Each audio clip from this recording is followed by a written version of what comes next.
Wakil Kepala Badan Pengelola Migas Aceh bersama 23 orang pegawai di lingkungan BPMA dilantik pada Kamis pagi. Pelantikan berlangsung di lantai 2 Gedung Serbaguna Sekretariat Daerah Aceh. Mengambil sumpah, saya ingin bertanya, apakah saudara-saudari bersedia disumpah?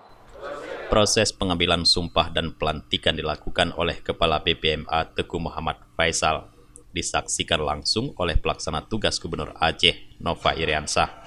Wakil Kepala BPMA yang baru dilantik yaitu Muhammad Najib. Sementara 23 pegawai yang ikut dilantik terdiri dari para asisten dan kepala divisi serta staf. Nova Iriansah dalam sambutannya setelah pelantikan berpesan agar Kepala BPMA, wakil serta para pegawai untuk benar-benar bekerja sesuai dengan tanggung jawab masing-masing. Mereka juga diminta untuk terus memantau dan mengawasi proses pengembangan lapangan produksi migas wilayah kerja Aceh di bawah BPMA. Hal itu penting dilakukan agar pendapatan sektor migas Aceh bisa segera ditingkatkan. Sejalan dengan itu, kata Nova, BPMA harus terus meningkatkan koordinasi dengan seluruh stakeholder terkait, termasuk pemerintah pusat. Selain itu, PLT Gubernur juga berpesan, sebagai pegawai BPMA, mereka harus melaksanakan semua tugas dengan sepenuh hati dan tanggung jawab yang tinggi. Setiap pegawai juga diminta menyusun rencana kerja dengan merujuk pada peraturan yang berlaku.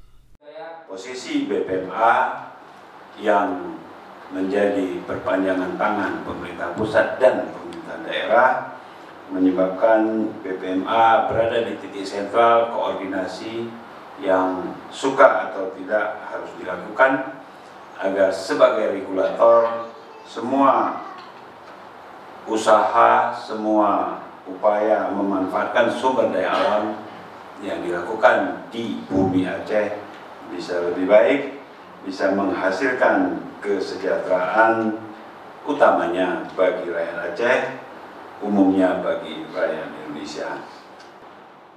Pelantikan dan pengambilan sumpah para pegawai BPMA turut dihadiri unsur Forkopimda Aceh, staf ahli Menteri SDM bidang percepatan infrastruktur Yudo Primananda, Kepala Dinas Energi dan Sumber Daya Mineral Aceh Mahdi Nur, Kepala Biro Humas dan Protokol Sedda Aceh Muhammad Iswanto, perwakilan Bupati dan Wali Kota dari wilayah kerja Migas Aceh, serta para tamu undangan lainnya. Dari Banda Aceh, Tim Liputan Aceh TV melaporkan.